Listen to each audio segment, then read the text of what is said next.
Hey, my name's Amanda. Welcome to my channel. I am a neurodivergent woman. I have autism, ADHD, a rare memory disorder called SDAM, stands for severely deficient autobiographical memory, and multisensory aphantasia means I don't experience any of the senses in my mind's eye. I have videos on all these topics, so please check out my playlist and make sure you hit subscribe or at least like this video to help me grow my channel. So I haven't done a 5 autistic traits video in a while. um, before I went in to get my diagnosis, when I was first starting to research and find out, like, am I autistic? And this happened when I was trying to figure out what was going on with my teenagers. They had severe anxiety, but it just seemed like more than just anxiety. And like any mama, I got on the internet and started doing my research, and I quickly realized that they were most likely autistic. And the more I read about what autism is, that isn't what the media presents, I realized, oh, I think I'm autistic too. And so I started compiling a list. And by the time it got up to like 50, I was calling the psychologist and saying, hey, I'd like to get evaluated too. I was very lucky that there's a psychologist in my area that specializes in teens and adult autism and ADHD and all those different types of mental health diagnoses. And while I was waiting for my appointment, I just kept adding to the list. I got up somewhere like 75 reasons why I think I might be autistic. And then I also started adding in on some ADHD ones too, as I learned more and more. And I did, in fact, get diagnosed with both autism and ADHD. Fun fact, which I don't think I've mentioned on here before, I almost got diagnosed with agoraphobia. I was really close, which is really surprising. And I haven't actually looked more into the diagnostic criteria for agoraphobia. And I realized, like, again, it's one of those things that the media portrays, but maybe there's more to the diagnostic criteria. He ended up not actually officially diagnosing me with agoraphobia. I do leave my house. I like getting out of my house, but I really like to stick to my little bubble. Like, any place new is really hard and anxious for me, which, is the autism. But I think that's why it almost went into agoraphobia category, because how much I resist going to new places. Anyway, that's not what this video is about. This video is, and I have a playlist of autistic traits. So the first one is kind of autism and ADHD all in one. I always read instructions, but I never follow recipes. So I used to read cookbooks from like cover to cover. I love reading cookbooks, but I never ever can follow a recipe. And that's the ADHD. And when I'm building something, like when, this couch from IKEA comes with an instruction booklet, I am always following the instructions. Built that bookcase behind me. I love instructions and I love reading them. And I do follow most instruction manuals, except when it comes to cooking. I literally cannot follow a recipe. My brain just like disagrees with recipes. I don't know. So number 2, again, kind of goes with that agoraphobia sort of thing, but it's also autism. I have huge parking anxiety when it's at a new place, especially downtown. I hate parking in downtown and driving downtown places. I grew up in downtown Houston. Well, not downtown Houston, but like really close to downtown Houston. So I have been in very busy metropolitan areas my entire life. I moved from Houston to Dallas, and now I live in a suburb outside Portland, Oregon. So I'm not a rural girl, but anytime that I have to leave my suburban life and go into the big city, super anxiety. I will do it, but it takes a lot of mental gymnastics and effort to get there. And even way before I even thought about that I was autistic, I just thought this was some weird phobia that I had, and I never could understand why this was so incredibly difficult for me. And I missed out on a lot of things that friends would invite me to because I just knew I didn't have the mental energy to deal with parking for that event. And it could be something as simple as like going to a restaurant in downtown. Like a bunch of friends would be like, hey, we want to go to this restaurant. And if I couldn't catch a ride with one of them, which is its own set of anxieties of like not being in control of your situation, um, and like having to leave when they want to leave and stuff like that. But that was still preferable to having to park downtown. I have made it very abundantly clear how much that stresses me out. And okay, I'm going to go into more detail. The reason why parking in downtown areas is so freaking stressful is because the signage is never clear. There'll be like a sign, oh, you can park between these hours and these hours on these phases of the moon. Okay, I'm exaggerating, but that's what it feels like. It's like you can, Monday through Thursday or Saturday, like the signs, and then you're like, well, where's the start and the end?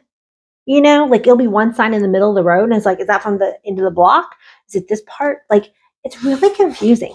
And then sometimes parking is free, but not always. What hours is it free? Like downtown Vancouver, I think it's free after 5 p.m. or 6 p.m. Vancouver, Washington, not Vancouver, BC. Portland, I don't think has, but there's certain areas of the city that street parking is free, but certain areas you have to pay. And then navigating a parking garage. I almost went into a parking garage once that I found out was only for employees. Trying to get out of that parking garage was really, really confusing and hard because I wasn't supposed to be in there, but its signage was not clear. I did not realize it was an employee-only parking garage. Anyway, I don't know how anybody deals with parking downtown areas.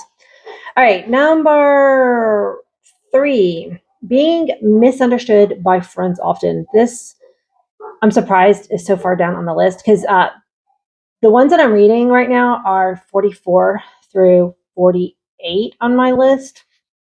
Because like I said, I've done a couple of these videos, check them out, and I've skipped some. But being misunderstood by friends so often, like I think I'm being clear and explaining myself, and then later find out that I hurt someone's feelings because I was too blunt and I didn't mean to be, or I would overlook something that they were upset about and I never got the social cues that they were upset. So many examples of this in my life. Number 4, I hate it when people ask, how are you? When they don't want to know. Like, I don't understand why that's a greeting. I go to the doctor's office. I'm obviously feeling terrible. Hi, how are you? As the nurse takes me back. And I'm like, you really want to know? I'm here at the doctor's office. I'm like, not feeling good. No. But people want you to say, oh, I'm good. How are you? It's weird. It's really weird. Because I will say, I mean, I've answered truthfully to the nurse and like, well, I really don't want to be here, but I need to get this done. And they'll laugh like this weird, nervous laughter, like, you broke the script. It's so ridiculous. At the cash register, hi, how are you? Fine, how are you? Like, I never re-ask it back. Like, again, even way before my diagnosis, like people say, hey, how are you? And you're supposed to say, I'm fine, how are you? I finally learned to say I'm fine because it's expected.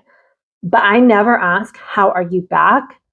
Because you didn't want to know how I really was. So I really don't want to hear how you, like, I don't want to hear you just say fine back.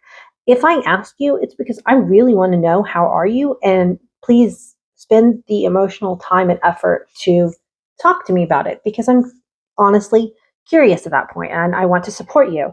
I'm not, sorry, my nose is really itching right now. I'm not just going to ask you as a formality. It's stupid. Okay. This is really common for autistic people, like on autistic message boards that I'm on. Like seriously, we're all discussing why is this a thing? Why cannot we come up with some other? Okay. Story time. I did read a really interesting article. Not article. I don't know, something on social media. I think it's from Domestic Blisters on TikTok. So I hope I'm crediting the right person. But they basically answered this. Why do we say, hi, how are you, as a greeting? Because it's like the human equivalent of dogs sniffing each other's butts. It's our way of seizing each other up by saying, hey, I see you as a human. I would like to interact with you. Are you interested in interacting with me back? And for neurotypical people, it's the dog sniffing butt dance that autistic people don't greet each other that way. We don't. We're not dogs. Apparently, we communicate in a different way. Number 48. I make the emoji face to see if it's the right one to use. So I type it. So like if I'm texting with a friend, and I put in a smiley emoji face, I then will smile. Like, is that the emotion I'm trying to text? Yes. Or if I'm putting in a sad one, especially because there's a couple different sad ones, I'm like, wait, what level of sad do I want to convey? And like, I will physically make my face do what the like little emoji is to try to make sure I'm using the right emoji. I'm excited. I'm like, because I don't know. I'm like, wait, what emotion, what tone do I want to put in that text? And that's kind of a bonus one, 5.5, I guess. Tone in text messaging is really hard, and emojis do help autistic people to try to understand if the tone of that text message is supposed to be sad, happy, surprised. We really need a universal sarcasm font. I do not like, a lot of sarcasm goes over my head, especially in written form. In verbal form, I can pick up on some sarcasm, especially with people I'm closer with, but in written form, heck no. Anyway, I hope you enjoyed this list. I'm in a pretty good mood today, so I'm kind of being fun and lighthearted about it. My autistic journey has been an emotional roller coasters of very highs and lows. And I'm just glad to be here and sharing my journey with you, because there's so many of us going through a late diagnosis and what it all means. So until the next one, hit that subscribe button so you see it, and I will talk to y'all soon. Comment down below. Bye.